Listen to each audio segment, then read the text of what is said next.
The Dateable podcast is an insider's look into modern dating that the Huffington Post calls one of the top 10 podcasts about love and sex.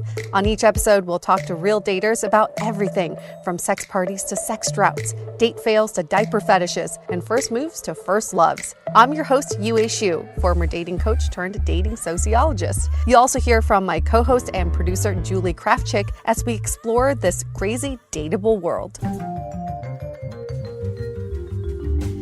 Hey everyone, welcome to another episode of Dateable, a show all about modern dating where we dig into the whys of people's behavior when it comes to dating. Yes, I've brought a condom for my mic. Safety first. Oh my God. Safety first. For anyone who can't see, I put this black, literally a black condom over my mic as if it wasn't phallic looking enough. Now we're just making the tip even bigger. But I feel like Julie likes it. She's mesmerized by it. She can't stop staring at it. And speaking of dating, Julie's been dating. Everyone wants to hear the update about Julie's recent dates, or date, I should say. Or no, I won't give it away. You just give the update. I feel like we heard the snafu last week. For anyone that missed it, there was a tech glitch error that I didn't get a text from WhatsApp, but I finally got it on Thursday. The guy had sent it on Saturday. So anyways, we talk, we make a plan. He was the one to initiate, setting up a plan for the following week. So I'm like, okay, this is, I was actually getting more excited about it because I know also we talked about my feeling towards it. And I had mentioned that because it was a socially distanced date and we had talked about politics a lot, I didn't really have a feel for it. I enjoyed myself, but didn't really get to a deeper level, but I was totally open, but also wouldn't be devastated if it didn't work out. So that's kind of the backstory for anyone that's missed the last episodes. If you haven't, definitely check it out because yeah, there's great stuff, but also you'll get the whole scoop. So anyways, we have the date set up. It's going to be Thursday night. I'm looking forward to it. I'm getting ready for the date. I'm about to get in the shower and I see a message and I just assume it's a confirmation message, but I open the message and it's basically hey, I decided that I don't want to pursue us anymore and I'm going to cancel the date. It was very blunt and I sent it to you, and I was wow, I've never really experienced something like this. I've definitely experienced situations where I thought it was a good date and then they just never followed up, or I asked to hang out and it was kind of either at that point it wasn't a fit or just ghosted. Never had a situation where someone blatantly was the one pursuing it and then there was a switch that was so blatant, I don't even want to meet you at all. I've decided you are not a fit. And the way he worded it was, I changed my mind about us. Yeah, it was I thought that was very, I've never seen that or heard that before, but it seemed very abrupt. Yeah, and I think why I wanted to bring it up on the podcast is, you just never know. First of all, I have no idea what is really going on in this guy's life. It could have zero to do with me. However, in the time from setting up the date to he set up the date and then we had follow-up conversations and it started off, he was talking about a side project he was pursuing. So also just to give background, I had not shared anything about the podcast with him. He had no idea I even did this. That's how, surface level it was in the sense of and he doesn't know your last name. No, he did not know my last name. So I don't think he had any idea of this podcast existing. So I don't think he's listened to any of the past episodes or anything. So it did come up. He was the reason why we didn't make plans the week when we got reconnected on Fridays because he had plans to work on a side project with a friend coming in from town. So that's why he had suggested the week after. So in conversation, he's oh, do you work on any side projects or have you ever thought about doing it? And at that point, I'm I can't lie and be no. I've been working as for 5 years, So at that point, I was oh yeah, I do actually have something I work on. And he's can you send me the link? And I feel I would rather share about the dating podcast in person because I think it can be misinterpreted. They think that you're airing all your dating life. And maybe recently I have been a little more than we used to. I think in the past it was oh no, we don't do that. But I think also because it's been so novel, right? Like this whole socially distanced date. I think because he was my first socially distanced date, it actually didn't really matter if it was him or anyone else. I was thinking about this, like I feel like in the past I haven't updated. I felt the need to update people on every last date I went on because they were just like such a dime a dozen. But now there's like something about it that feels like special again, you know, like he's like my first. So anyways, I did share with him that I had this dating podcast and I was like, I'm happy, I'll tell you more in person because we already had the time set up. And I'm like, I never like talk about people beyond like their comfort level, like past exes, etc. It's more about like the stories and just what's changing in modern dating culture.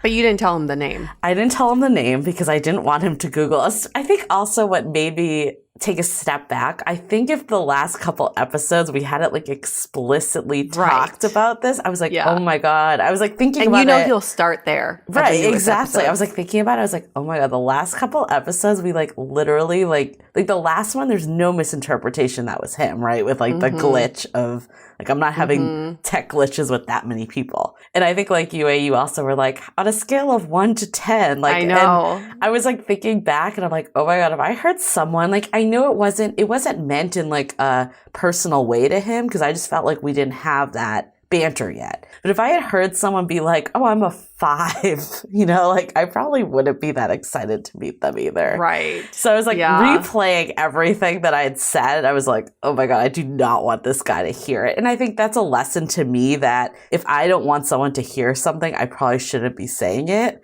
Anyways, my gut feeling is that he Googled, like I literally did a Google on an incognito, so it's not even like using my history. I did Julie dating podcast and we showed up like at the top. One. I'm like, damn, our SEO is too good for our own good. And then it's your picture too. So there's no mistaking that it's you. There was no mystery. So my guess is that he heard like there wasn't anything else big that would have like changed your mind, you know, that drastically. Do you think he was like getting ready for the date or getting pumped and he's like, oh, I'm going to check out her podcast so I can have something to talk about on our date. He's like, oh my God, no. And this happened around like 1:30 and maybe that episode. Who knows? Because it was like day of, like I was like literally, like, it wasn't like I was about to step out. We were meeting at 6:30. It was like 2:30. But I was like, because I had stuff the rest of the day and I had a break and I'm like, I'm going to take a shower, get ready. So I'm not like stressed at 5. And then I'm like, oh, I guess I have all night to get ready. You know, because I'm not going on this anymore. Like we had a restaurant picked out. Like it was like, he had like, you know, made some plans. Like it was just very, like I'm thinking about him, like if he was like not attracted or something, like would he have even like made that plan? Like he would have known at that point, right? Yeah. Like something changed. If you were listening to this episode now, what would you say to him? What would you want to say to him?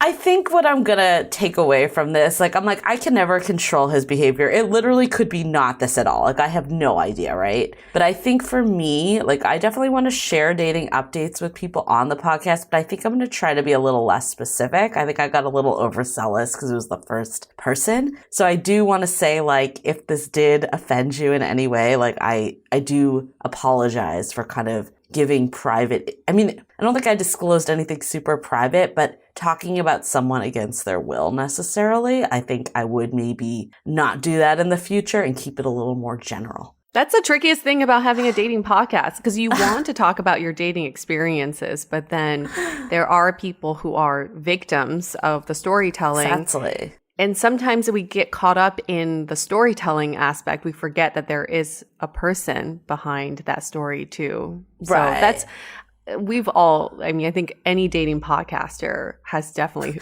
experienced this what before. Was like your boyfriend, you guys were a little different because you like knew each other on a friend level first. But like when he heard that you did this, did he have a reaction at all? Yeah, he was like, I'm never going to listen to it because I just don't want to hear you talk about me. He hasn't. The only times he's listened to it is with me. Yeah. So he can at least react in real time. I mean, it makes sense. I think that's what it was like. I'm thinking about this guy listening on his own, like barely knowing me in the first place, right? Like, I don't know how I would feel if it was reversed. So I'm going to try to be a little more conscious of that. But yeah, I will keep people updated high level, maybe a little more ambiguous, maybe not real time. Like that might be the caveat. Yeah. But But your intentions are always good. You're still looking for love. So the intentions are still there. You're not dating for the sake of telling stories on a dating podcast. I mean, I think it's interesting though, because I'm like thinking about like my ex, not like my like super serious ex, but like the ex that left for the UK. Like I told him, I think on our third date. And he was definitely like, when I first told him, like he was like a little taken back, like, oh, are you talking about me on this podcast? And I'm like, oh no, that's not what it's about. And then he was like, wait, why aren't you talking about me on this podcast? But we had built like such a rapport by then. Like we were already like super into each other. So I think hearing that, like when you can like share it first of all, not through text, like you can just share it in person and you already like know this person's like a genuine person. I think that also changes the context a bit. Yeah. I don't think he ever listened either. Yeah. It's a little awkward. Although my other ex is like all about it. He's like, talk about me, whatever, and I want to be on here. So yeah, it really just depends on your personality. But we also had like way more history and we dated even before I started this thing. So like, it's just hard to sometimes put it into context with new people. Yeah, absolutely. But you also, it's such a big part of what you do. So you also don't want to hide it. No. And if someone Googles, you can like easily find it. Yeah. It's a tough one. It's a little tricky. That's why you got to change your name on these dating apps. I told you. You got to change it. Yeah, but what am I going to do? Go on a date like for like 3 dates and then be like, oh, by the way, my name is Julie. I was lying to you the whole time? Yes. I mean, I'm sure like therapists feel the same. Like, I'm sure like there's other occupations that are super intimidating to people. It's not just this, right? Right. That's true. Yeah. We just have to find a happy medium. I think your rule is right that maybe you don't update in real time and then you're not as specific, but you can talk more high level. Yeah. I mean, I think another thing, this is going to get into the episode today. On our first date, I think the reason I walked away so like lukewarm is because we talked about politics like the whole time. And I think it's hard when it's so fresh right now. And FYI for everyone to go out and vote before we go into it. That is our huge takeaway here.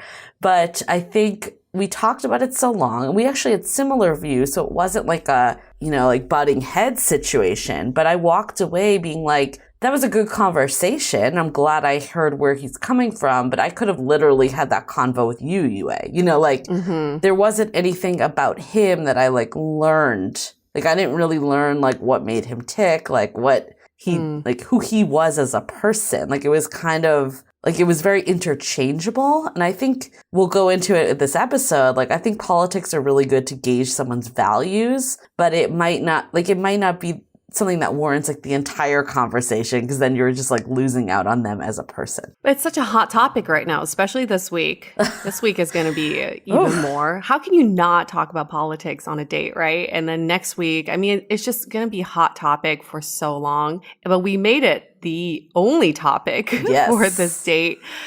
Yes, we did. We did it. We did this experiment. We were asking for people to be set up on a date with someone who may have opposite political beliefs, and we found 2 people who were willing to do so, and we got them on a date, but the first half of the date they could not talk about politics. So that's kind of the difference, right? Because like if I was on this date with this guy, we only met for like an hour and a half, 2 hours, where they like basically spent an hour, I think it was like an hour and a half without any politics talk. And we actually gave them the 36 questions to finding love to like kind of guide it into a deeper way. And we also set them up on a cooking challenge. So it was a virtual date, but we made it a little more entertaining and interesting. And yeah, politics was not on the table at all the first half. And then the second half, it was.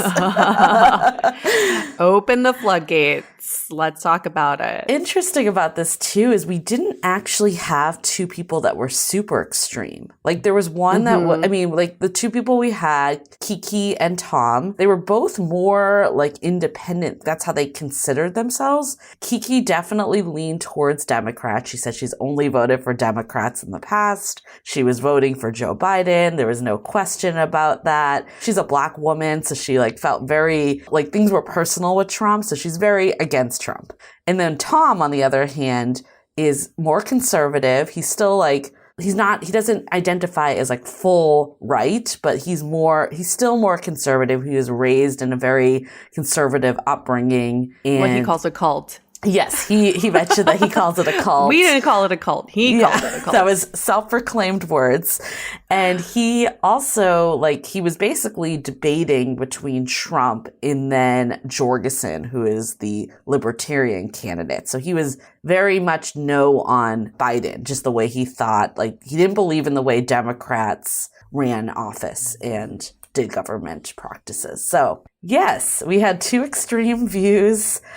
We won't give too much away, but it was not what I was expecting at all. I think there was a little bit of a roller coaster on this of changing. I kind of went back and forth, maybe this is a match, maybe this isn't a match. It just kept going back and forth. So definitely tune in for the whole thing because it's a ride. And you get to hear people's dates. It's always good to hear those two perspectives of the same date. The context of this date is so unique because you go into it knowing that you have different political beliefs. You would never go on a real date in real life. And you could. If you were on Hinge, it says what political affiliation you have. That's true. So you definitely could know. I think it says liberal conservative. It doesn't say Democrat, Republican. But you still could know, hands down. But you're also not going on a date just to argue for your case. But for this context, it was knowingly you're going in with opposing political beliefs and seeing if there is a romantic connection. You're going into it with this mindset that it probably wouldn't work out. So then the expectations are pretty low.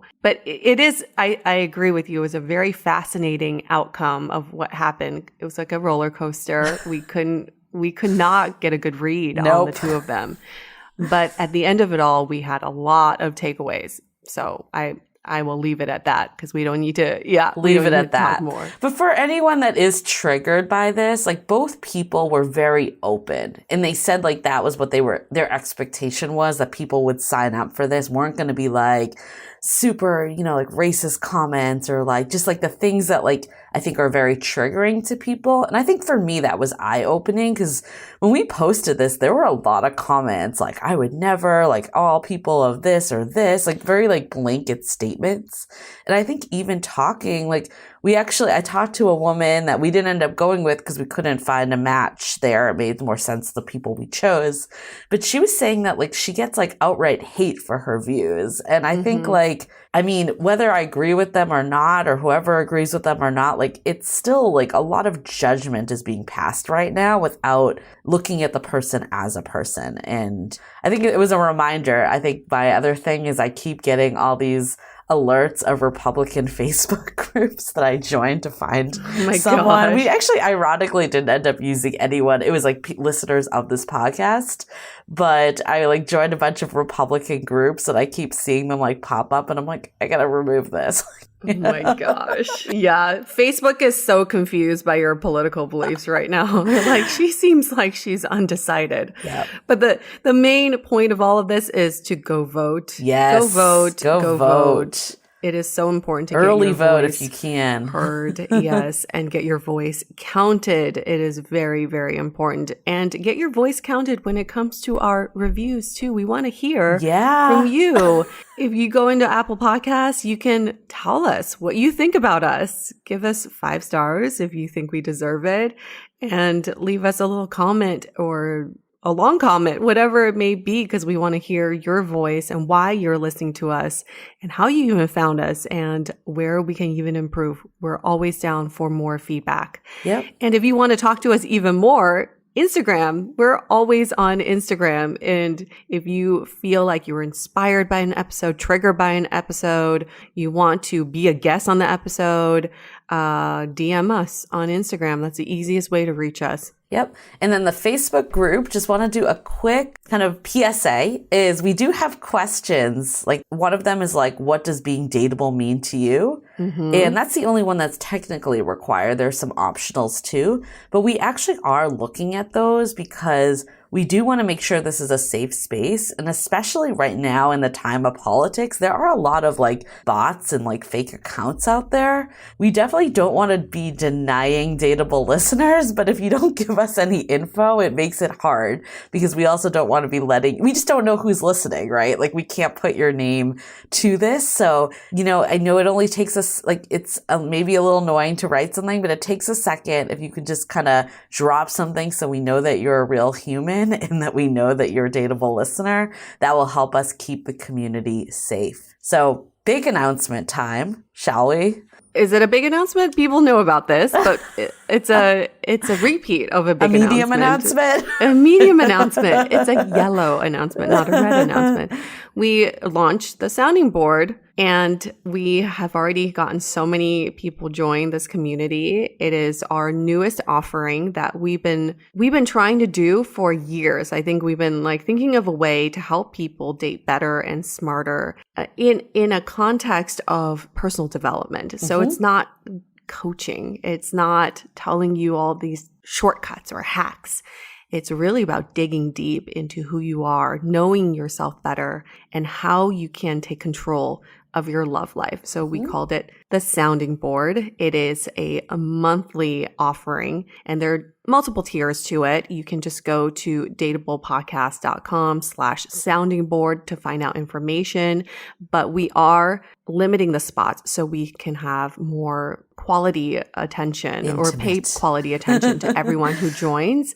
But you should join by the 29th of October. 28th, ideally, but yes, 29th. Because on the 29th, we are having our launch event, basically, and we're calling it the Dating Council, where Julie and I will weigh in on your latest dating conundrum. Because I'm sure we've all been there where something happens and you're like, I need a second opinion, or I wish I get more people's opinion on what I should do next. Yep. Well, now it's your chance. On the 29th of October, if you're listening to this on the day that this comes out, it's tomorrow. So you got to sign up now.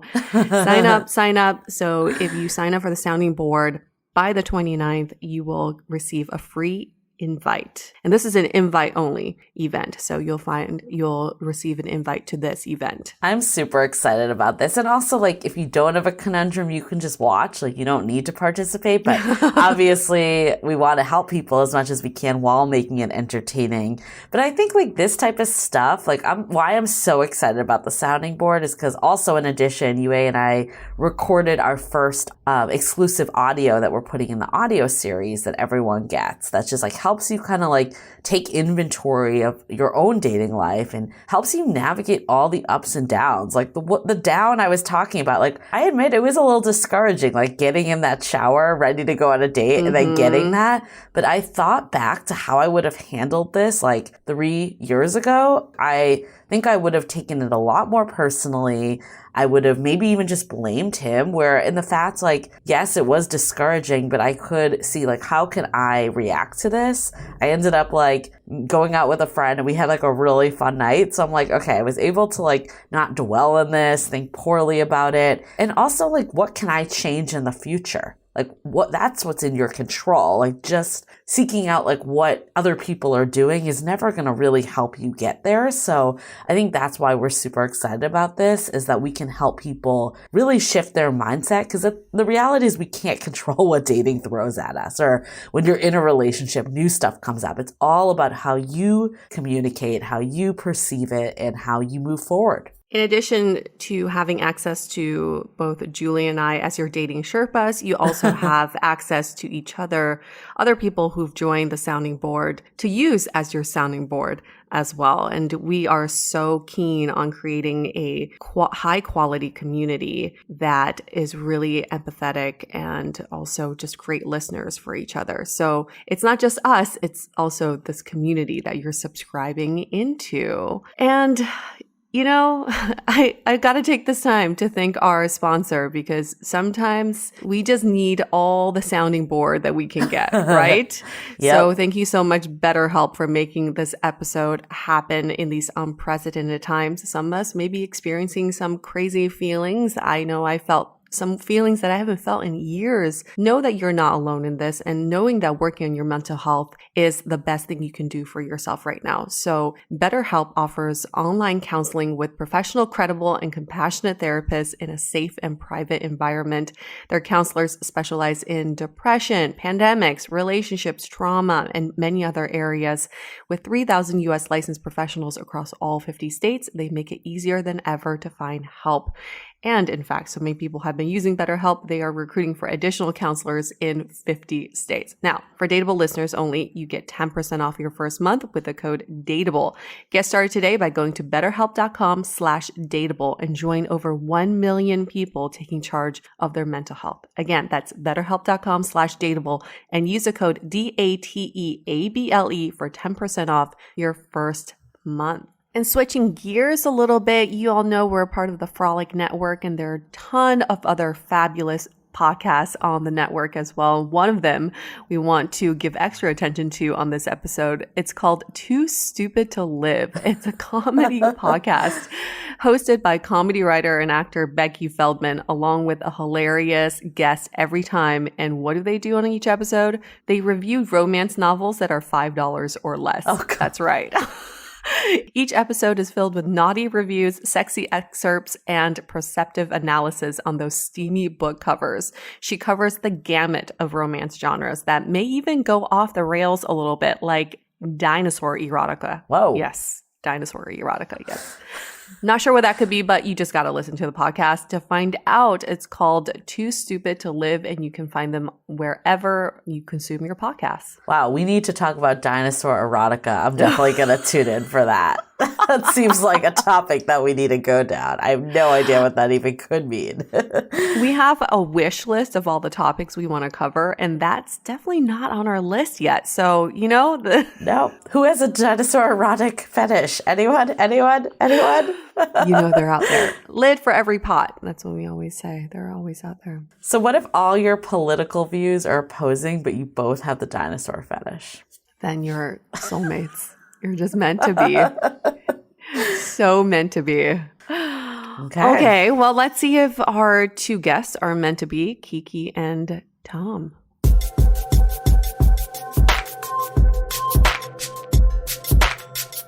Tom, you are 34 years old. You currently live in New York. You've been there for 3 years, originally from Georgia. Where? About an hour's drive west of Atlanta, but a 5-year stint in New Jersey in between Georgia and New York, where I've been for just about 3 years now. And you say that you're pretty single. You've been taking a dating sabbatical, but before the pandemic was more single and actively going on dates. You're a registered Republican in New York City, although you do tend to swing more libertarian. We'd love to hear more about that on your date. Any other important stats about your political views and beliefs that we should just get it out there now? It might be worth saying that, I know someone who has said, put me in a room full of conservatives and I feel like the most liberal, put me in a room full of liberals and I feel like the most conservative. I often do relate to that statement. In recent times, decidedly tended right of center, which is probably true. Then again, I might feel differently if I were in a heavily conservative area. And you were raised like a bit more conservative, is that correct? I was raised in what I now describe as a fundamentalist cult, which, among other things, I'll give you an example. My mother has never voted in her life. Oh, wow. Now, she does have political opinions, but when I was a kid, my parents told me, and my mom told me, that she had never voted because she and my father believed that voting was a male responsibility, and basically Wow. they didn't believe women should have the right to vote. Wow. So that gives you a bit of where I came from, and needless to say, I don't subscribe to that or many other aspects of that system now. Got it. And you said that right now you're still undecided if you're going to vote for Trump or Jorgensen. Is that correct? That's correct. And Jorgensen is the independent. I didn't even know who Jorgensen was.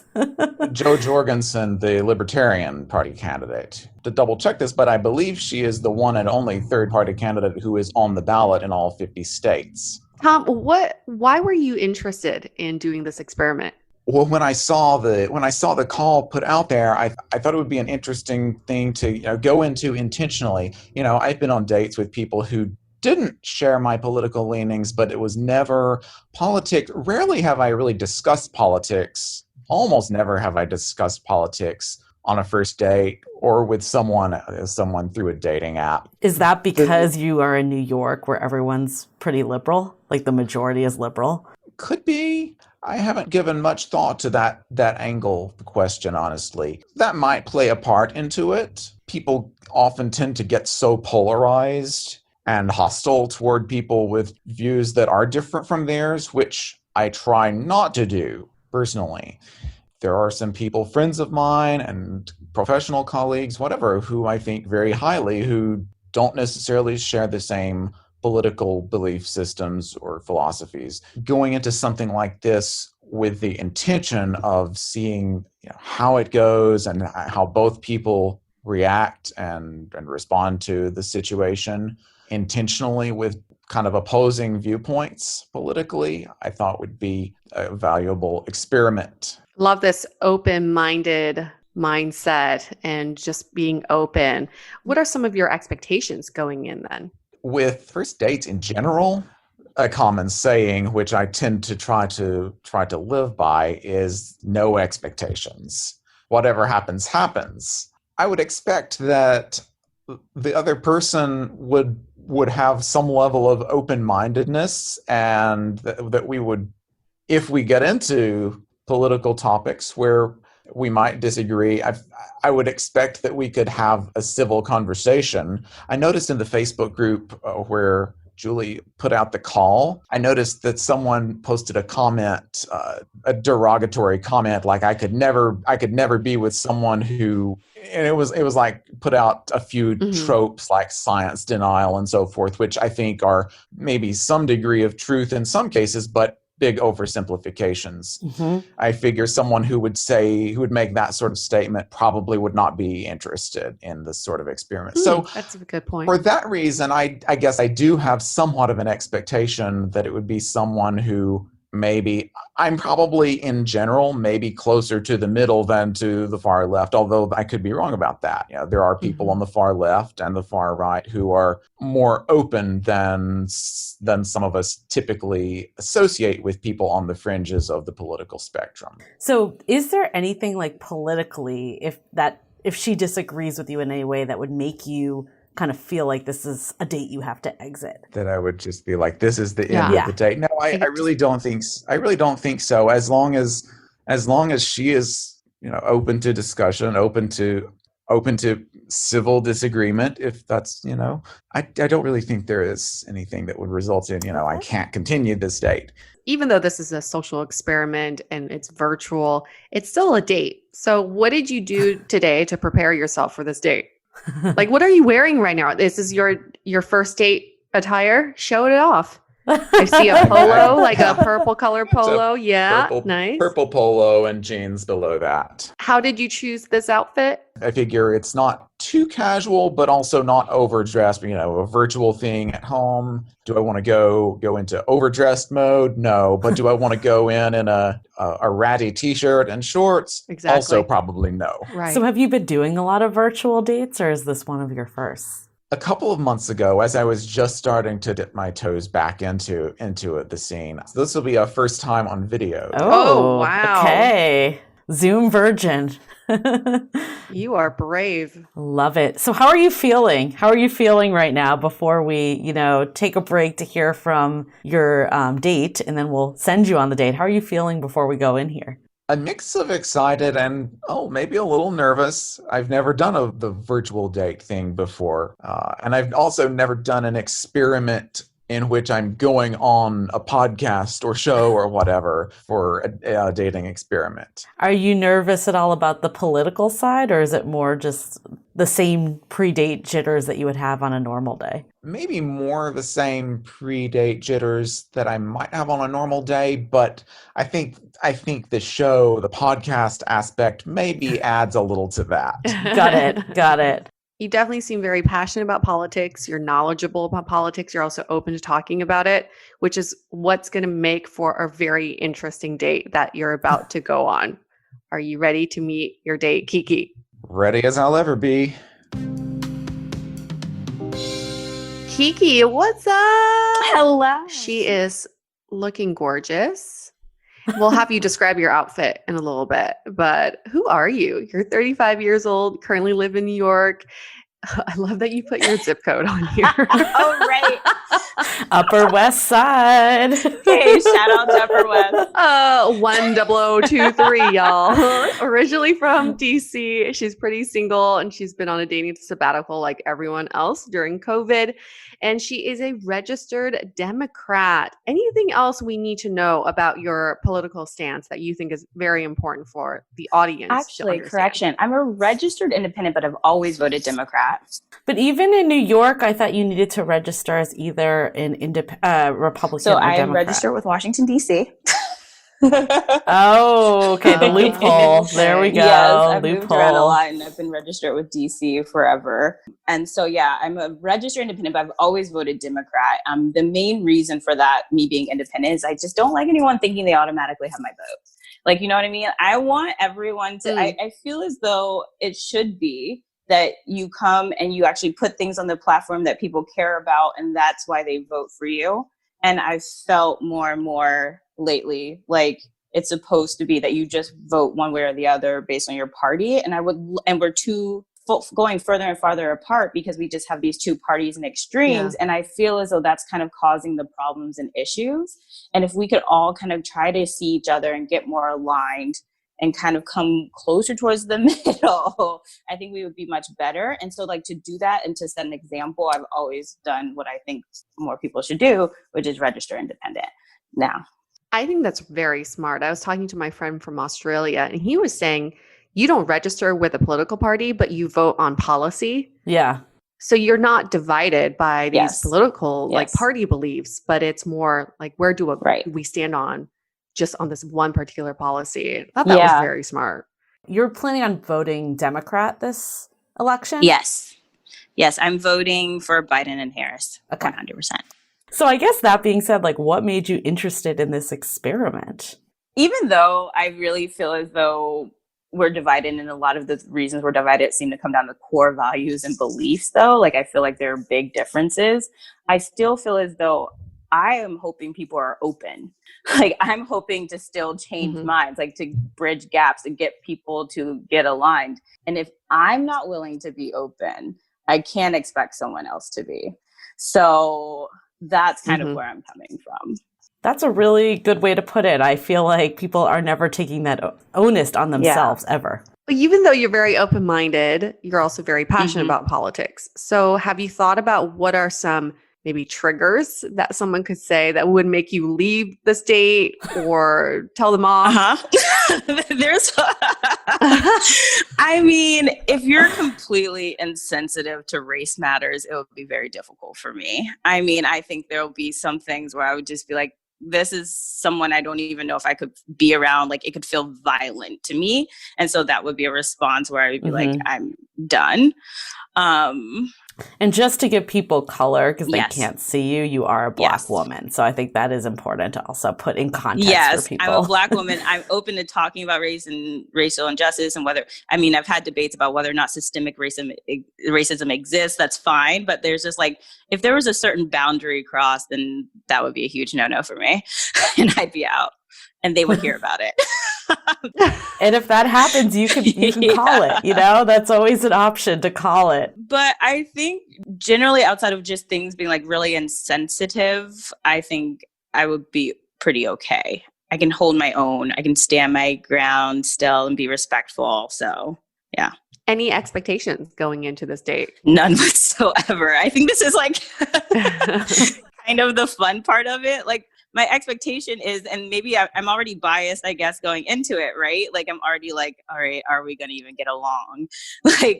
So my expectation of a romantic connection is already pretty low, but I'm open to maybe that changing. But yeah, no, not a lot of like expectations yet. Maybe the expectation is maybe we're not going to get along is the expectation. So it can only go up, basically. Yeah, but I'm hopeful. I'm The hopeful. bottom. Start at the bottom. So since this is still a date, what did you do to prepare for the date? We see you in this really nice yellow top that is very vibrant. I actually I washed my hair, brushed my teeth, even though. Oh, you washed your Yes. hair. Wow. And is this like your first? Have you done a lot of virtual dates? This is a first for me. I don't even know what to expect. It's weird. Well, both of you are video date virgins. Thank so, God. Yeah. You know, it's funny because I got dressed, but I don't wear shoes in my house. So I'm still wearing my slippers, but I'm on a date. I don't know. It's a. But at least you're wearing pants. That's usually optional too for a video date. Have you figured out the right lighting angle, all that? I think so. I mean, if we're moving around, I might have to take my lighting with me. We'll see how that goes. I might be like, 1 second while I adjust my lighting. Let me drag my ring light to the next room. I know. Okay. So before we put you on this date, how are you feeling right now? Surprisingly really nervous. Oh. Even with saying that I have no high expectations, I'm still really nervous. I don't know. Is that because of being recorded on a podcast? Is that because he's the opposite of you politically? It's probably all of these things. I haven't been dating for a while. This is my first virtual date. It's being recorded. It's with someone who's completely different political views. I think all of these have added up today to be a lot of nerves. You have a drink nearby? Oh, I was preparing one. I was trying to see if he drinks first to see how lush I'm gonna be. Yeah, I'm thoughtful. We'll see on the check-in how crazy things are getting. Exactly. I might take out shots. All right, Kiki, get that drink ready. Here comes your date room. Let me see. Mine says, if you could invite anyone in the world to dinner, who would it be? I mean, mine is probably, everyone would probably have this answer, but I think it's because she's such an interesting person. I really want to talk to Oprah. I really do. I feel like she sees into people's souls. I think the conversation's never superficial. I feel like you get out, you leave that experience, getting so much out of it. You know what I mean? Someone with a lot of perspectives. I was coming up with an answer, and an answer coming from a completely different point of view, and that is I was going to maybe sort of, you might say a silly answer, but I was going to say, well, right at this moment, it would be you because we're already about to do this dinner thing. So. Oh, that's so nice. That's a much nicer answer than mine. Great way to start this off.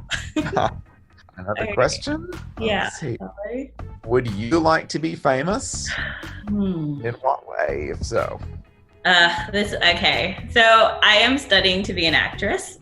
So I think by definition, I hope if I get the roles and the success that I want, then that would end up that way. Do I want to be famous?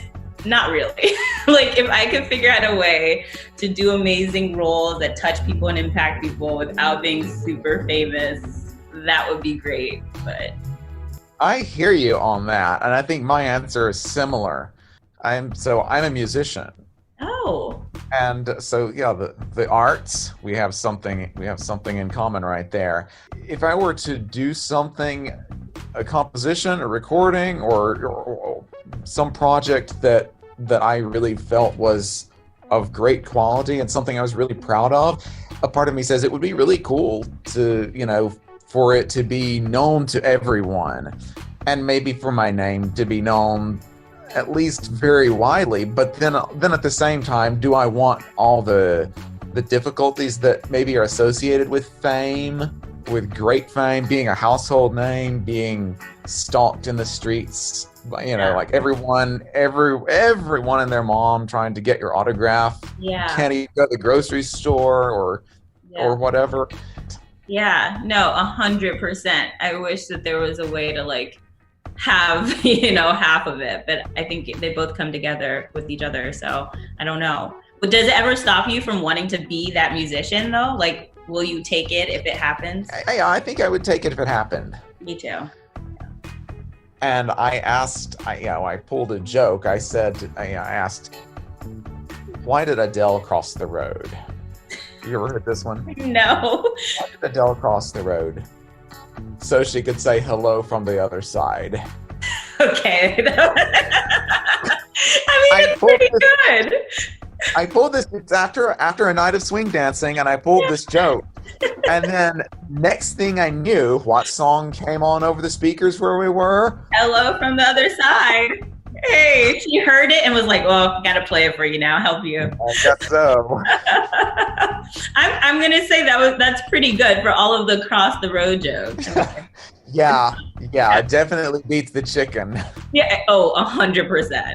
I like, my personal favorite's the skeleton, but why didn't the skeleton cross the road? Because he didn't have the guts to. That's like that's a pretty good one. That is a good one. Yeah, that's my all-time favorite. Wait, do we have to start cooking? We probably should. Maybe one more question and then. Okay. Yeah. Are you hungry? No, I'm not hungry, and I'm a terrible cook. I'm gonna fuddle my way through this. Well, if it makes you feel better, I'm not a great chef by any means. We'll see how I do with this dish. Tom, 1 hour into the date, how are you feeling? How's it going so far? It's fun. It's going. Is that it? It's just fun. Yeah, it's good. I mean, the first word that comes to mind. It's going pretty well. We're having some very good conversation. We start with reading those questions to each other, and some of those turn into kind of springboards that resulted in us kind of going off on other tracks and asking our own questions. So we haven't gotten anywhere near the end of that list. So what's like one thing that stood out for you so far from all the things you've talked about that's kind of like a highlight? Well, the first thing that came up that stands out is just like, of all things, we have something in common in that we're both in the performing arts in one way or another. Actress, musician. We also both have a thing for dance in some form. I dance West Coast swing. Oh, nice. Or at least I used to before everything shut down. One of the questions is, what would be your perfect day? We both had similar answers as far as like a couple of options for me. One of my possibilities would have involved hiking.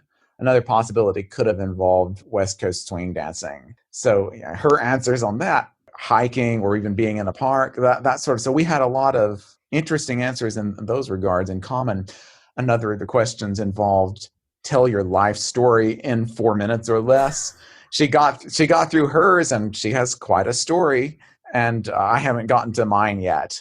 We figure we'll pick that up after this. Oh, that's a cliffhanger. So it's on you. But now it's not fair. You have all this time to think about your story in 4 minutes. Yeah, that's the way the timing worked out, and trying to multitask too while cooking. This recipe is something I'm gonna have to experiment with again after this. How was doing like an activity on the virtual date?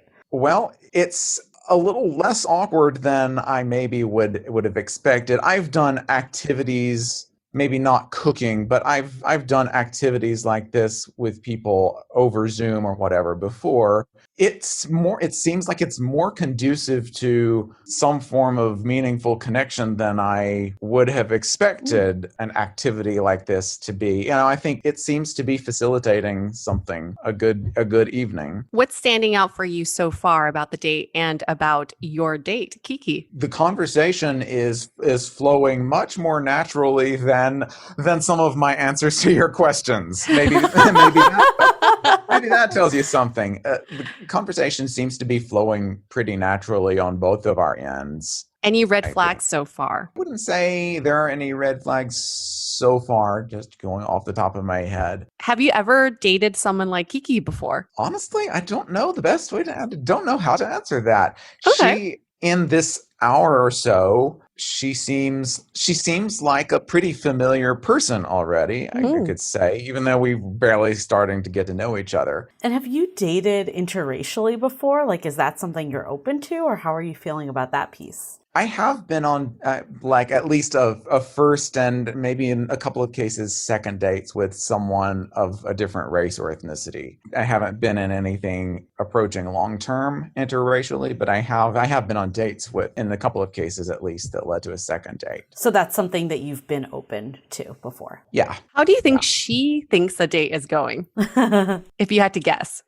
I think, I wouldn't want to put words in her mouth. I get the impression that she's getting a decent vibe as well. I could be wrong, but just judging from the conversation, I think she would probably say it has a pretty good vibe as well. So are you feeling like a romantic connection, or is it too early to tell? What is your thoughts? I think it's too early to tell. I have never tended to think of love at first sight. If anything, I maybe I don't tend to fall for people easily based on what my patterns have been in the past and other experiences. Are you too. seeing this as like someone that you could date, or like do you feel like friend vibe? Like what's kind of your feeling so far? Maybe.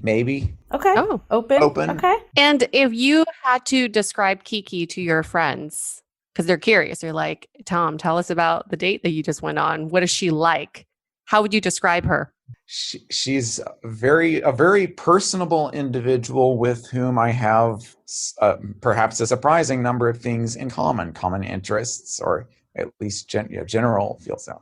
Very good. Very good. We're going to bring back Kiki now, but we're not going to have you in the room while we speak to her, of course, right? Everything kept private for now. But then we're going to have you guys go back into the date room and proceed. Kiki, do you love me? How's it going? You know what? It's going well. Like, honestly, I think that we're probably like two people that would never stop and talk to each other or meet each other. Like, I can't imagine like when that would ever happen. But it's amazing how much you can have in common with people. So you're saying like out in the wild, you would never meet each other or connect with each other. But for some reason, because we've connected you, the universe brought you together, you're able to find all these commonalities. Yeah. What do you have in common? I think the arts was definitely one of the things. Like, he's really into music. He did musical theater for a while. I'm really into acting and theater as well. So that was something. And then dancing, I didn't expect this, but like, I love to dance, you know? I dance at every opportunity I can get. Granted, it's hip hop, but he also really loves dance, even though his is swing, you know what I mean? But it was very interesting to like find some of these things out. Like when we described our perfect day, they were actually similar. And I was like, okay, interesting. Like both of us wanted to be in nature or go on a hike and, you know, have dancing of some sort. What have you liked about him so far outside of similarities, if anything? I will also say, knowing going into this that I was going to be talking to someone who's like potentially a Trump supporter, you have these ideas of like, especially me being a Black woman, sometimes you have an idea of like, are they just going to be rude to me? Or he was probably also wondering if I would be rude to him. Like, are we coming in with like all this negativity? And it was really nice to talk to someone, have him be so nice and polite and positive and just like really, really gentle, like sweet soul kind of thing I'm getting so far. You know what I mean? Love it. When you say that you don't think you two would have ever met on the street or out there somewhere, why do you think that is? Why do you think that would never happen? Even though we have these similarities, we're very different still. Even though we have things in common, they're still different enough that our paths would not cross. Like, I don't imagine I would see him at the same concerts I would be at, even though we both like music. You know what I mean? And it's just because maybe I haven't even been exposed to his type of swing dance before, you know, that he goes to on Wednesday nights. I could end up loving it. He was like, oh, you can incorporate hip hop into swing. I was like, oh, okay, that's interesting. Who knew? So is there anything that you're like unsure of? Any red flags that are popping up? He hasn't talked about his family much yet. So I'm curious about that. I think I've brought up my family a couple of times. I mean, he did mention it was like the last question was like, give us your 4-minute background. And he mentioned growing up in a fundamentalist cult and being homeschooled. And I was like, I need to know more about this. And that's where you ended, right? What a cliffhanger. So is there attraction? Like, is this someone you could date, or is it more friend vibes right now?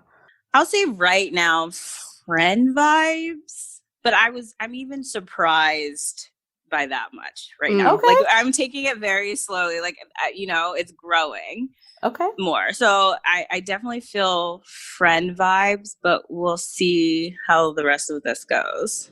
And who knows when you hang out more. If this date ended right now and he asked you on a second date, would you go? Yeah, I probably would, just to learn more. You know what I mean? Because I'm not sold one way or the other yet. Okay, fair enough. So it's a kind of like, I need more information. Okay, you're going to get more information because we're going to get you back there with Tom in the date room. And politics is on the table now. All right. Good luck. Have fun. Kind of going on this topic though, like, does that shape then how you see women's rights and things like that? I think the main thing is, like, are you pro-choice or pro-life? I'm just curious. That's another good question. And the answer hinges in part on these, I would call, buzzwords: pro-life, pro-choice. Mm-hmm. I feel like those terms get thrown around a lot.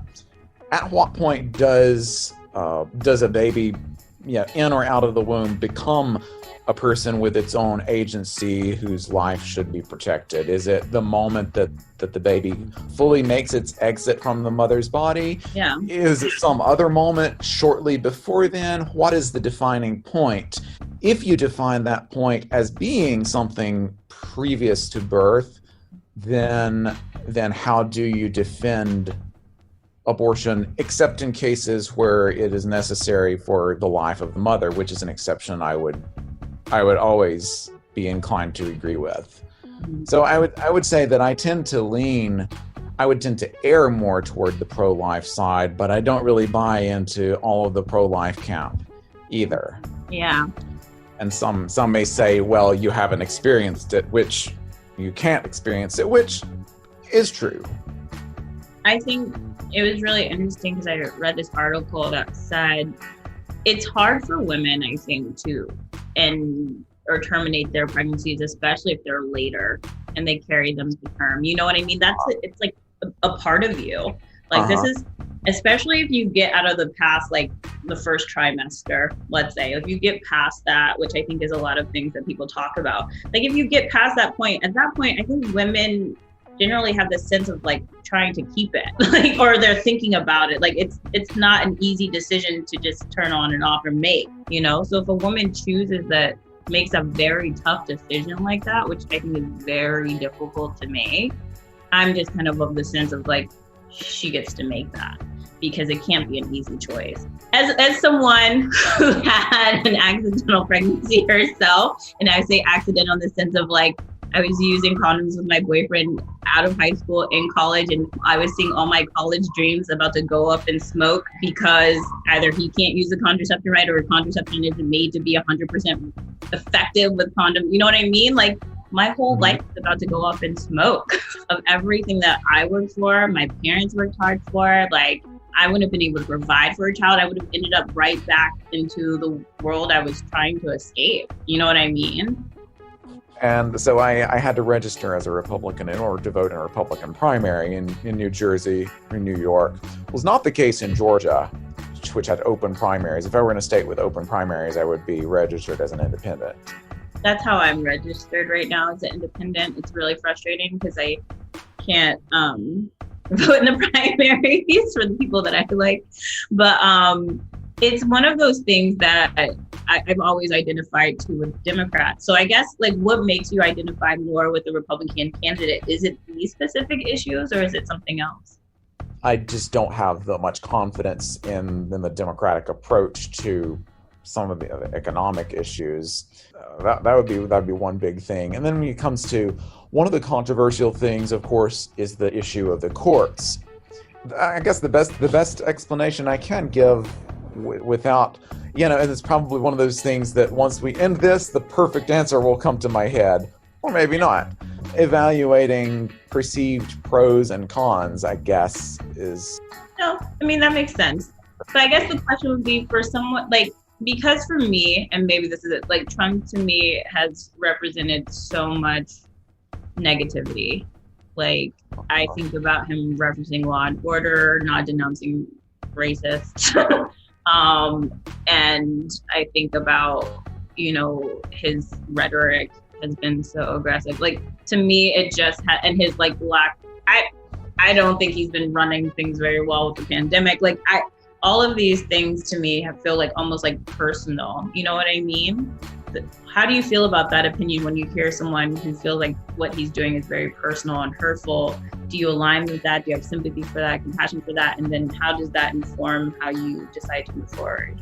Yeah, I think I could start with the denouncing racism thing. He certainly could have, and I would argue should have, made a stronger statement than he did, like at that moment in the debate. But he speaks off the cuff, and his off-the-cuff remarks don't always come over very well even. I think my other kind of, I guess, counter to that is I think his bark is worse than his bite. Okay, Tom is back. We started with cooking and getting to know each other, and now for the last hour, there was talks of politics. How did that go?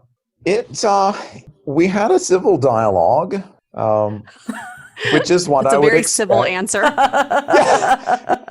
I think there were points where we both see aspects of each other's sides on the few issues that we got to talking about. This sort of conversation, it's unusual for a first date in my experience. So what topics did you guys get to on this? And was there any that you had common feelings towards? And were there any that you disagreed drastically? So we got into the abortion issue and philosophical questions around that, which is what my approach generally is. Things like a woman's experience and all various aspects of all that, and where I don't necessarily fall 100% in the pro-life camp, but I just tend to lean a little more in that direction, err on that side, as opposed to. But I don't buy all of the arguments that side sometimes uses. But we got into that. We got into. And then were you in agreement on this topic, or was it more of a discussion? It was more of a discussion. Okay. I would say it was more of a discussion. I don't know if I would even say more of a debate than discussion. Maybe more. I mean, I guess what's the definition of a debate versus discussion? But did it get heated? I think that's the difference between a debate and a discussion. I wouldn't say it got heated. Okay. I wouldn't say so civil. I wouldn't back to civil. Yeah. It stayed civil. I mean, I don't know what she would say, but I think it stayed civil. And we took a little side topic. We discussed religion and our respective histories and experience there. And we got into Trump in general question, As the one would, potential inflammatory rhetoric surrounding, or not necessarily inflammatory rhetoric, but lack of as clear of a denunciation of white supremacy and ideas like that as he perhaps could have given. And what was that discussion like? Well, the discussion basically it came around from me saying when in the debate the moderator asked, "Are you willing to denounce or to condemn white supremacy?" I said that statement he could have, and I would argue should have, made a stronger statement against it than he did. But I still considered, sure, I'm willing to do that to, by default, be a denunciation. And I said, his bark is worse than his bite. Not a very good off-the-cuff speaker, his off-the-cuff comments. And what was her reaction to that you kind of saying that? She talked about feeling threatened. She talked about, dealing with racism, since, it seemed more personal to her, which I can empathize with, or at least try. And I mean, while this is a conversation and it's a discussion, not so much a debate, did you feel any sort of blood boiling at any point where you felt like you really needed to insert yourself in a topic? Blood boiling? No. There were moments where I felt like the discussion, we had some disagreements, of course. I wouldn't say that I sensed hostility on either side. It's tense. Got it. tension. So you guys did disagree on abortion and Trump. Was there any other topics that you hit that you also either agreed or disagreed on? Well, we got into the question of the court system and constitutional originalism. We were not necessarily in agreement on that. Again, I wouldn't say that it got heated. Got it. So you guys basically, if I'm understanding it, you didn't agree pretty much on any of the topics you discussed. You had different views, but you were able to have a conversation where you could hear each other's out. So before, we had you doing all fun things, asking fun questions, doing a cooking date. Did the vibe change at all with the politics side? Or did you feel the same that you felt about Kiki before, that she was easy to talk to, you guys had a good vibe? What are you thinking? I think the vibe, just the overall vibe changed in that naturally that kind of discussion will often result in some sort of tension. At least in my case, I'm not necessarily one, I'm certainly not one who seeks out conflict. I would say the vibe sort of changed a bit in that way. I think we still had good civil discussions and at points found things in common. When you talk about the tension, can you explain and describe what that tension is? Is it good tension? Is it uncomfortable tension? Is it sexual tension? There's just so many ways to be tense these days. I would characterize it as sort of an uncomfortable tension. And okay. Even if I feel very confident about my ideas and philosophies, there's a certain tension in trying to explain them sometimes. So how would you rate the date then, from a scale of 1 to 10? The entire date. It goes from the very beginning to the end. How would you rate this in comparison to other dates you've had? I know there's a virtual element, but try to take out the virtual element. Yeah, try to take out the virtual element. That's, I always feel like I'm terrible at these kind of numeric rankings. I would say maybe a 7. Okay. Oh, that's pretty high. Okay. Would you have rated it more at the beginning of the date and less at the political side, or was it a consistent? Yeah. Okay. I think, definitely more at the beginning and less in the political side. And that kind of veers over to a romantic scale too. So on a scale of 1 to 10, how romantically attracted are you to Kiki? I'm so terrible with these numeric scales. And we're putting you on the spot too. Yeah, I would say maybe a 6. Okay. I'm not, All right. I never buy into the love at first sight thing anyway, even in person, and probably even less so in a virtual. But So would you do a second date? Would you do a socially distanced park date or something? I would consider it. Yeah, I think. Okay, so it's a maybe. I'm getting It's a maybe vibe. It's not a hard no, it's a but maybe. it's also not a fuck yes. You're open, but you're not. Yeah. You wouldn't be devastated if she said no. Right. I do want to know, because I'm going to ask her the same thing, is did you acquire any new perspectives politically after speaking with her? At any point in your conversation, did you say to yourself, I never thought about it that way. That makes sense. There was one point where I said, I never thought about it that way. It was not purely political. We were talking, it was where religion and politics were both kind of in the mix. And we were talking about the Bible and its, historical contexts in which, and how it's been, interpreted. It's interpreted differently by different Christian groups. She brought that into the picture when the subject of constitutional originalism on the courts came up. And I said, that's an interesting point. I've never thought of that comparison. So one time I happened to be here to give you your 10-minute warning. I got a glimpse of some of the convo, and it was when you guys were talking about Trump, and she was saying how the statements he makes, well, I think you were saying they aren't necessarily, like his bark is worse than his bite, to that comment. And she was saying the way that he says them, like as an African-American woman, it's hurtful because it basically like makes it right for people. And it's kind of like, it puts it out there that it's something you can do, even if it's not super explicit. It gives permission. Yeah. Like, did you have any feelings towards that? Because I kind of heard you saying like, I can empathize with you a bit, but what were your thoughts on that piece? That basically that was my thoughts. I can empathize. I can hear what she's saying and say, it makes you feel whatever it makes you feel. And of course, it's something I've heard before. Right. It still goes into the overall list of pros and cons, so to speak. Mm. And I said, there was one point where she said, she mentioned a case of where when she was in school years ago, she had like someone had written a hateful racist message on the wall of a bathroom or something. I don't remember.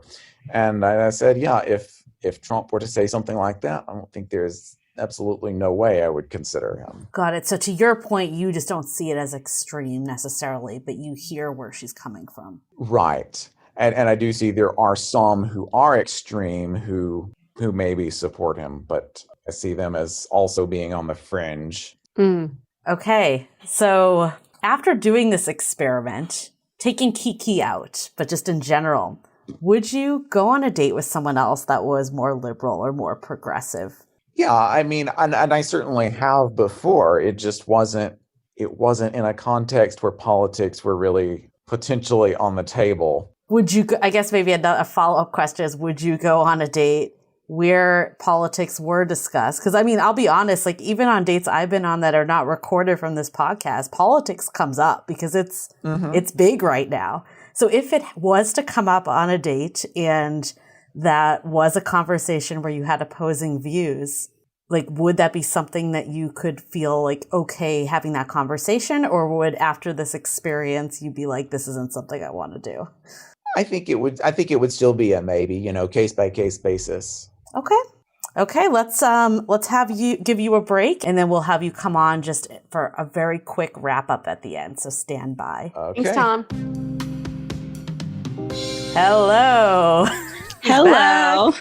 So, how did the date go? How did the part with politics on the table go for you? That one was harder. If we were dating, that would have gone probably very differently. Actually, feel like when you're kind of like meeting someone new and like in this situation, you're not trying to be too offensive. Whereas if we were like in a relationship at this point, it would have been like no holding back, kind of like, what do you mean bark worse than bite? Right. I was like, I think because it's a dating situation, like the same thing applies when you're meeting someone for the first time, you're dating someone for the first time, like you're not going to be, or at least for me, I mean, I'm not ready to like, the stakes aren't that high, I guess. Like you can walk away if you need to, like you're not going to be as like in someone's face about it. But you didn't walk away. So we didn't get to the deal breakers or the major red flags where you thought, I'm going to hang up on this now. No, I definitely didn't think that, because I felt like he was very open still and respectful and listened to what I had to say. So that's it. I do feel like I was more interviewing him. So I felt that. In what way? Like it was one-sided with me, like going at him, but what about this? And what about that? And what about this? So it was more you challenging him. Yes, it was me challenging him for sure. And then him responding. Yeah. Was there any areas, because he told us, and feel free if there's others that you guys talked about. He said you talked about abortion, you talked about Trump, and you talked about the court system. Was there any, and a little about religion? I wasn't fully sure how that came in, but was there anything that you agreed with him on, or was pretty much opposing views on all of the topics? I think pretty much opposing on everything. No, because he didn't take a hard stance one way or the other with abortion. It seemed like he was like he seemed to me like he didn't have like solid stance because he's balancing it out. And then at the end of the day, like, I guess he is more one way, but when he was approaching me, he was definitely not not taking such a hard stance either way. And I don't know if that's because of a dating situation, if that's because in public it's bad to have an opinion on those other directions. And so like, I don't know how we'll ever get to that conversation then, right? Because he is obviously leaning one way, but then when we were talking about it, it was much more open. He did mention he doesn't necessarily like conflict, so there could be some of that in there. Like, and I think that is tough on like a first date to necessarily balance. Right. Yeah. And I think there are just so many variables too. He knows he's being recorded. We all know that this is being recorded. Yeah. So we know what the popular opinion is. Yes. But did you at any point feel like you learned something new from him, a new perspective, a new way of looking at something? I'm thinking back on it. I think like that's why I worry. I was like, maybe it was just me challenging him all the time. But I think what I learned wasn't necessarily about a specific opinion that he shared with me that was new. I think what I learned was that people don't have to be aggressive with their views though. Like even still, it was more in how he approached the conversation with me and how I approached it with him. I told some of my friends right before this, like, I'm going to go, on this date with someone who might vote for Trump. And everyone's like, no, oh my God, get me out of it, And I think you automatically think it's going to be a horrible experience. And even if you probably take some of the sound bites of what we each said, like for the opposite side, that sounds like nails on a scratch board. And people are like, oh, how can you say that?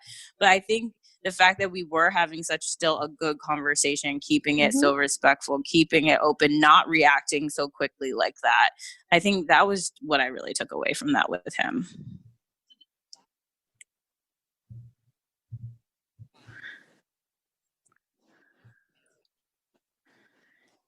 It definitely changed in the sense that there was more tension, right? It's more heated, it's more personal, especially for me. I think I shared a lot of personal stories with him, especially how politics shapes me or personally. So I think like that definitely changes the mood. Did that bring you close? Because like sometimes when you share personal stories, it brings you closer. Did it bring you closer to him, or was it more like you defending your point of view? No, it wasn't me defending. And in some ways, I don't know how much closer, because I think it has to also be on his side sharing some personal stuff too for it to be to really bring you closer together. I will say though that I felt comfortable to do that. Like he allowed me to do that. He gave me space to do that, which was good.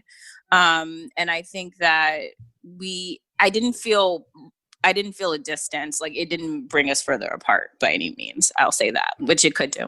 The first half of the date, you had a lot more in common than you thought you would. In the second half of the date, you're saying there wasn't much in common. Do you think the disagreements outweigh the commonalities or other way around? To be honest, the second half of the date, I found things we actually, I should have gone back. They had things in common, not politics. Like our histories can in some ways be looked at as very similar. We just ended up coming to different conclusions. Interesting. You grew up in a cult too? I will say maybe not that part, but he was talking about how for college, it was like all on him to figure out how to get there. My parents didn't have the tools or resources to share with me like about that. I was just lucky enough to have a school system that put that structure in place for me because I didn't have that in place. And I had that, but my siblings didn't have it. He has the same thing for him. Like he had to figure out his way to college by himself. He did that. His siblings didn't do that.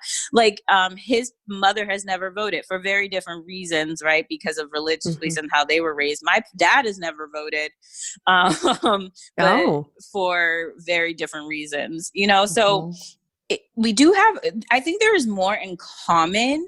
But it's surprising because the things that at the end of the day come down to it still separate us. Like, even though we have the same some same shared history things. Interesting.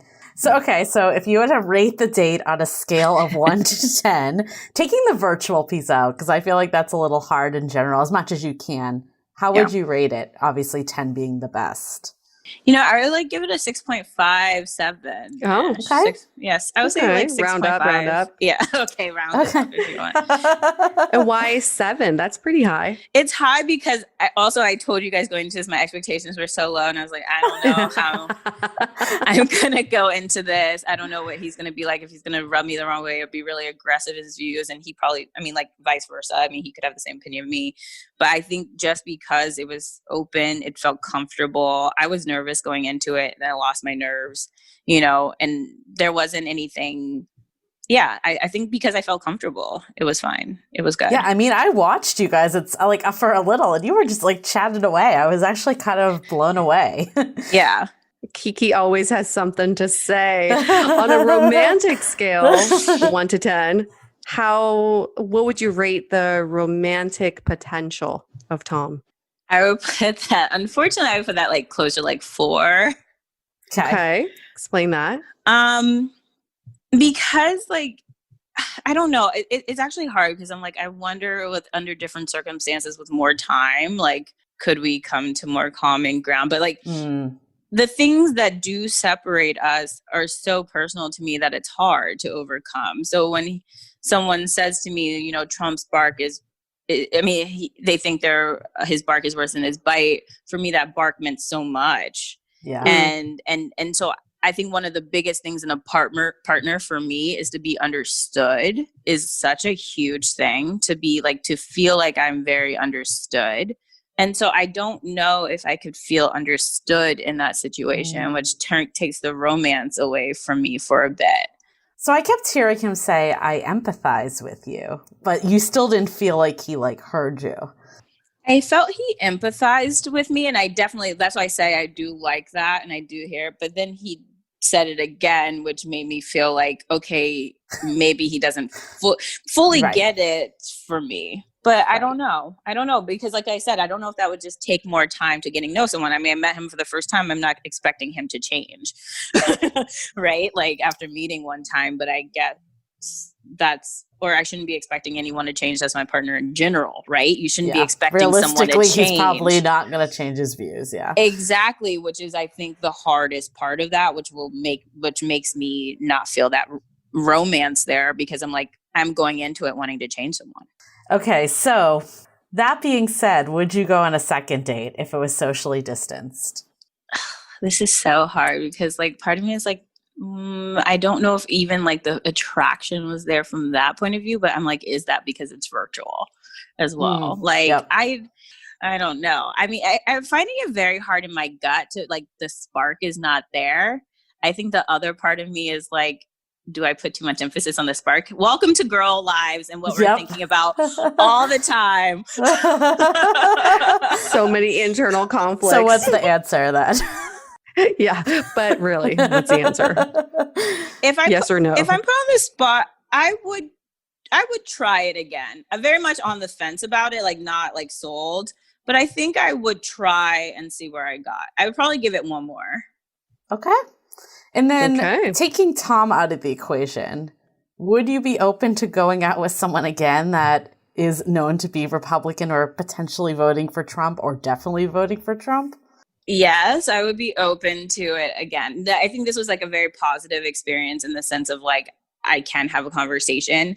I think the other thing here, just so you guys know, like that's also hard with thinking about long-term with anyone, future with anyone, is like, even if I can come to some personal understanding, my whole social circle will likely not. And I think that is also very difficult when your life is not lived in, you don't live by yourself in a bubble, in a vacuum, right? Like you have to integrate with other people. And I think that's also very difficult. So it's hard for me to, like, I will go on another date, but it's a big barrier to overcome. Okay. Fair enough. Let's bring Tom back on for a quick takeaways of this whole experience, and then we'll wrap up. Hello again. This was so fascinating. Thank you both for participating in this to start off with. It took a lot of courage to do this.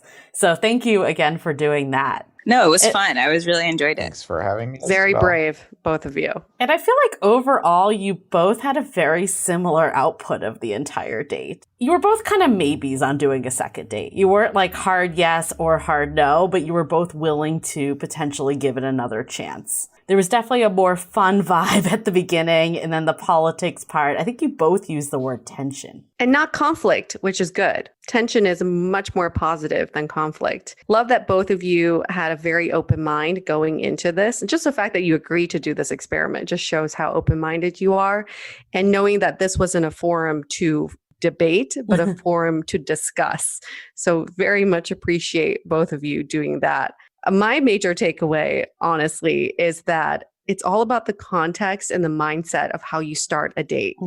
Both of you came into this knowing that there's a really high chance we don't agree on certain fundamental things, but I'm still going to go into this date because it's an interesting experiment and I'm open to forming a romantic connection with someone who may have opposing beliefs.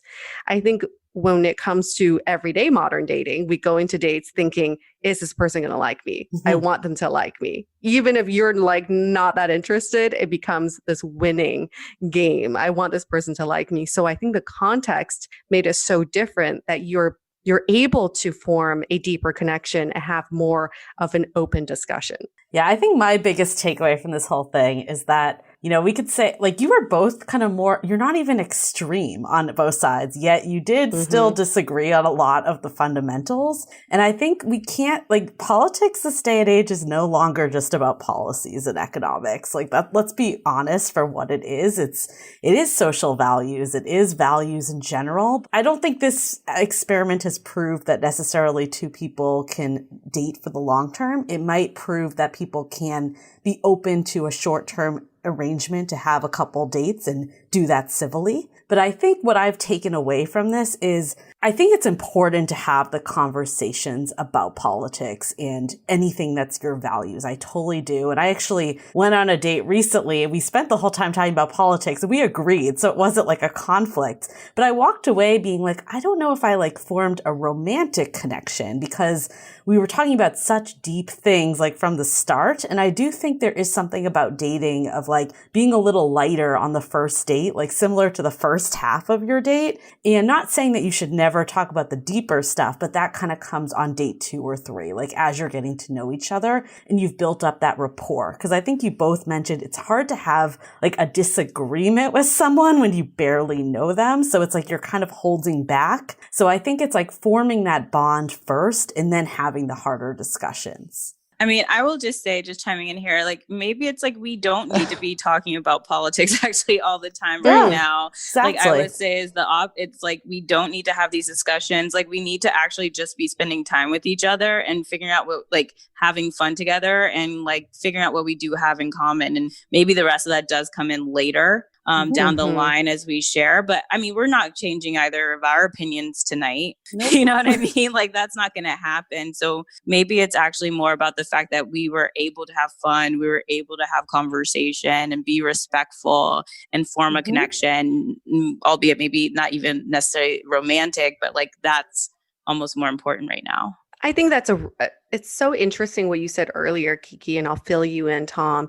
Kiki said, we actually come from very similar backgrounds in terms of timeline and how we arrived at some of the beliefs that we currently do. And it seems like it formed around college time. So imagine if you met in college and dated then and then formed your political opinions. I bet you anything it would be so different now. Everything changes when you are in a partnership with someone. Their fight becomes your fight too. So then it's not siloed in your own experience, but you're both coming in on two independent trains, pulling into the same station. It's a little harder, right? Because you're not like trying to combine the two trains. So again, it goes back into the context. Yeah, I think the other thing too, it's like politics is just one of many. Like before we make these like rash judgments of each other based on our political views, like let's just get to know each other a little more. Like even in the process of screening people, like I admit I definitely lean more left for sure. And I talk to a lot of Republican women and men in this process, and people are throwing around these like really bold statements like all Republicans are racist. And it's like, no, I talk to people I know that's not the case for. So I think we need to start seeing each other as individuals. And I love like what Tom, you were saying is like both of you actually, like why is there only two parties? Like why can't we be independent? I think by having those two parties, it sets us up for a lot of judgment. And sometimes that's done on purpose to separate us and make us feel farther than we really are. Let's say, after the election, we don't know what the results are going to be, nor do we know whether it's Trump or Biden, we don't really know what the future is going to look like, but it could be, whatever form it takes, it could be that some of the current controversies kind of blow over, whatever that may look like. To people who are having a very intense or heated even discussion right now, a few months from now might get along better without so much of the heat and tension. Even if they still tend to disagree on some this or that political or philosophical question. Yeah, I mean, and I know we're talking about in a dating setting, but I think this extends to like friends and family and everything else. You know what I mean? I think we are just like so quick to write each other off right now.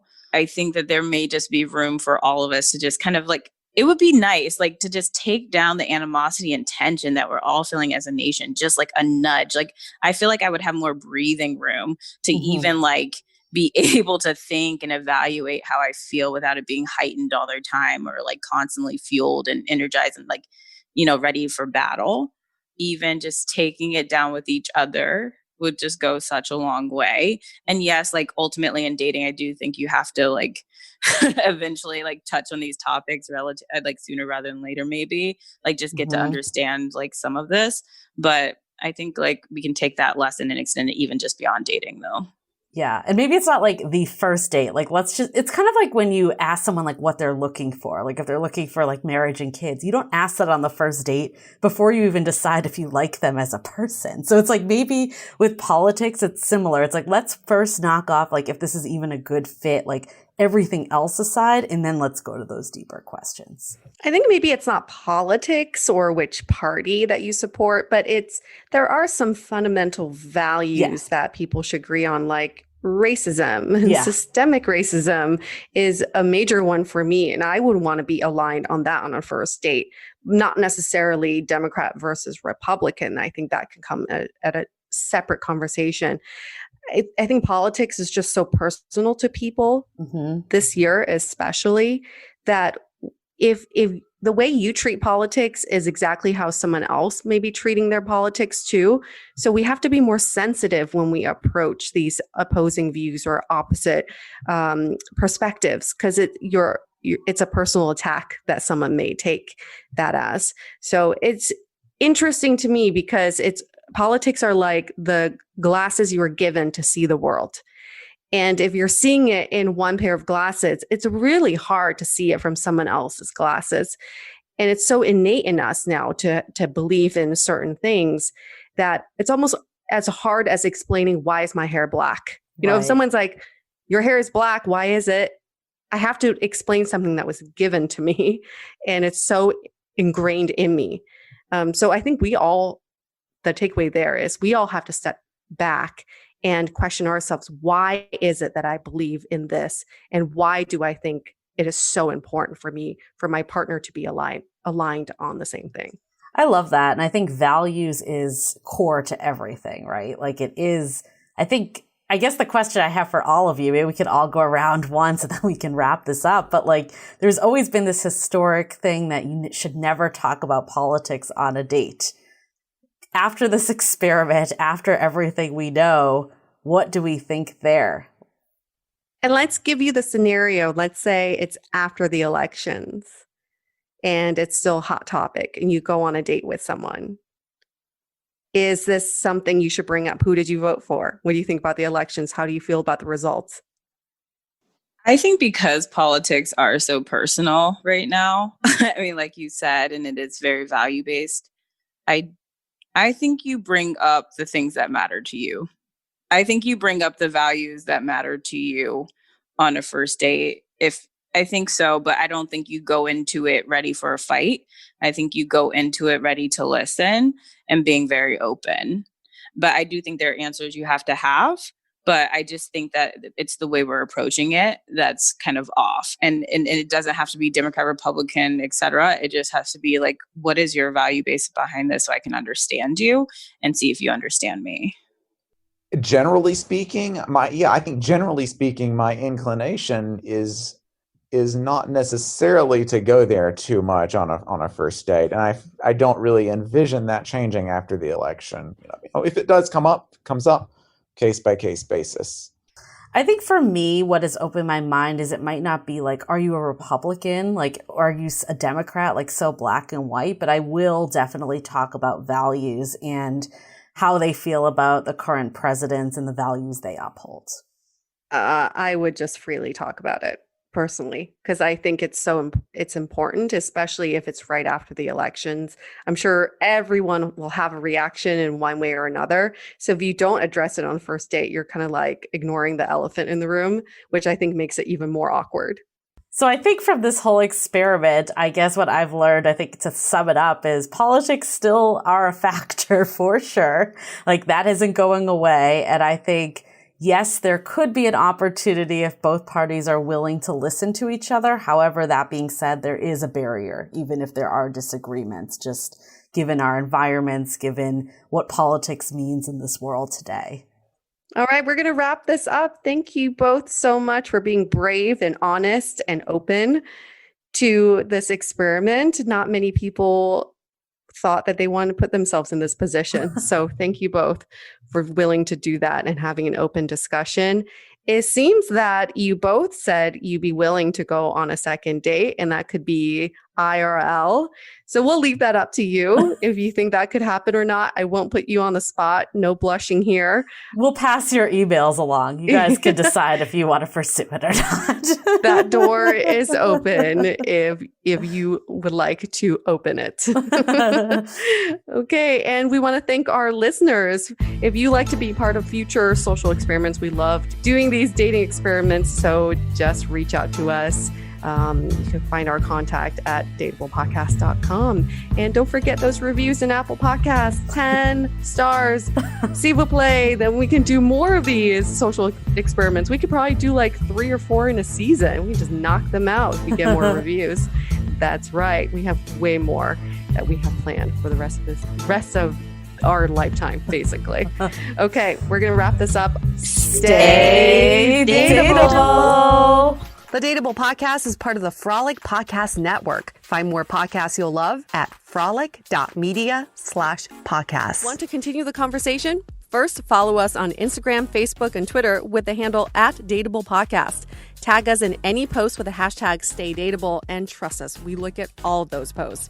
Then head over to our website, dateablepodcast.com. There you'll find all the episodes as well as articles, videos, and our coaching service with vetted industry experts. You can also find our premium Why series, where we dissect, analyze, and offer solutions to some of the most common dating conundrums.